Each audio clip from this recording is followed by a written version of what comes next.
Guys, welcome back to the channel again, and this is story time again, and this story might impact some Jamaican people, and this is several aspects of the new executive order on immigration could have specific implications for a lot of Jamaicans, and some of us it might not affect us directly, but we might have family members that it affect. So I just feel like I should really put it out here on my YouTube based on my understanding of the immigration policy, the new immigration policy. It not only affect people who are Mexicans who come across the border or where they come from, South America, wherever, but it does affect a lot of Jamaicans, even Jamaicans who come here directly on the plane, but who have overstayed their time. And I know a lot of Jamaicans wake up this morning and feeling very, very sad and depressed because they are here illegally. And if this law doesn't change, there's really no way for them out. And another thing, if them come here and them get pregnant, and for the ladies, there can be a serious implication. So now let me get into some of the little things that me kind of pick sense from nonsense. So here are the points that may affect Jamaicans the most. And one of the things is birthright citizenship changes. And people usually travel and come to America, come have them baby so that when they grow up they'll have a better opportunity, easier, the benefits them that is in America for these children. Some of them might not, the parents can't afford it, or they might not have that opportunity, and we have to agree on this. One thing about America is a land of opportunity if anybody want to grasp it. It's more difficult in Jamaica, especially for the people who don't really have any money to do certain things, like to send them kids to school, to university level and what have you. So this is the birthright citizenship charge, which some people take the opportunity to grasp at it. Now, if a Jamaican citizen give birth in the US and is unlawfully present or on a temporary visa, the new policy could mean that the child would not automatically receive US citizenship, and this could deter Jamaican families from traveling to the US for births, which is a common practice. Now, and there you talk about one of the things too is increased border security and to catch and release, because they don't have enough beds for everybody. So what them used to do when them come at the border, them catch them and then them put them through a process, and maybe like record them and stuff like that, and they would release them into America. So this is why people kept coming, because they weren't really sending people back per se. Them catch them, them process them, and them release. So, but not many people from Jamaica come through that, so I'm not bother going into detail with that one. A few people had started coming through that way, but now what might affect Jamaica is the extreme vetting for immigration applications, and the increased vetting process for visa applications and other types of immigration could make it more challenging for Jamaicans to obtain US visa, whether for work, study, or family reunification. This could extend to Jamaican nationals seeking to visit the US temporarily as tourists. Maybe the process where they're going to have to go through now is going to be much more difficult and much longer. So people who haven't gone through that, this already get them visa, might find it much more difficult.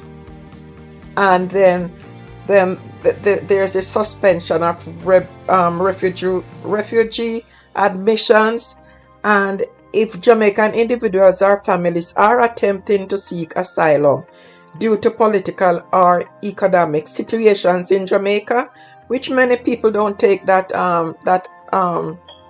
offer really, the suspension of refugees admission could greatly affect their ability to enter and remain in the US legally, which I'm not sure how this would really apply to Jamaicans, because as me say, not many Jamaicans are seeking refuge in the US. They come here for other things, but not.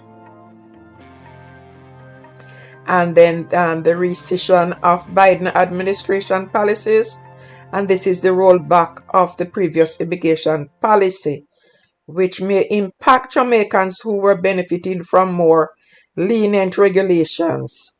People who live in the sanctuary city, means that they live in cities like all New York, Connecticut, and so we try to protect them and not, harass them, and they get certain benefits and what have you. So that one Trump rollback, that will probably affect Jamaicans too. And this might include family reunification processes and other humanitarian protections that had been instituted.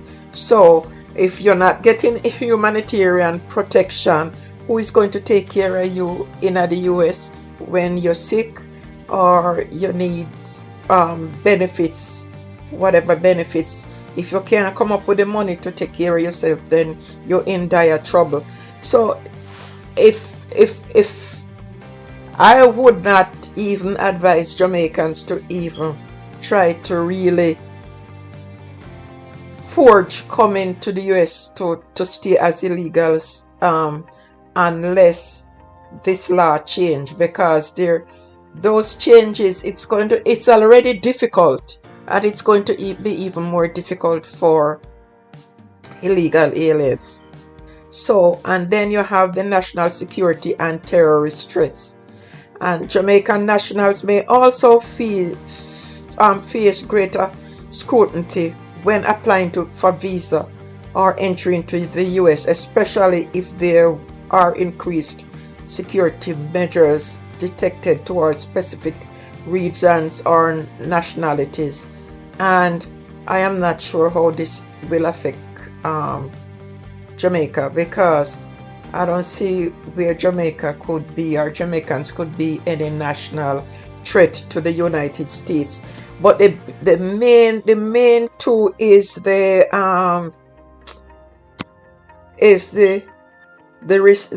Biden administration policy that he's going to reverse, because that was more lenient to illegal aliens who they felt comfortable and they were allowed to get certain benefits. And the I didn't get that. Could you try again? And the birthright citizenship. Those two might really extremely affect Jamaicans. Now, overall, the proposed changes in the executive order could lead to a more challenging environment for Jamaican nationals in terms of immigration, family reunification, travel, and obtaining citizenship. Consequently, those considering immigration to the US or already navigating the system may need to prepare for increased difficulty and potential legal hurdles. Guys, if you know anybody who planning to come to the US under certain conditions as illegally, say, boy, things rough for me at Jamaica, me I try to see if we can come to America and make a better life. Right now, I don't think it's a good idea. So, if you're watching this video, kind of make sure you share it with your friends, your family.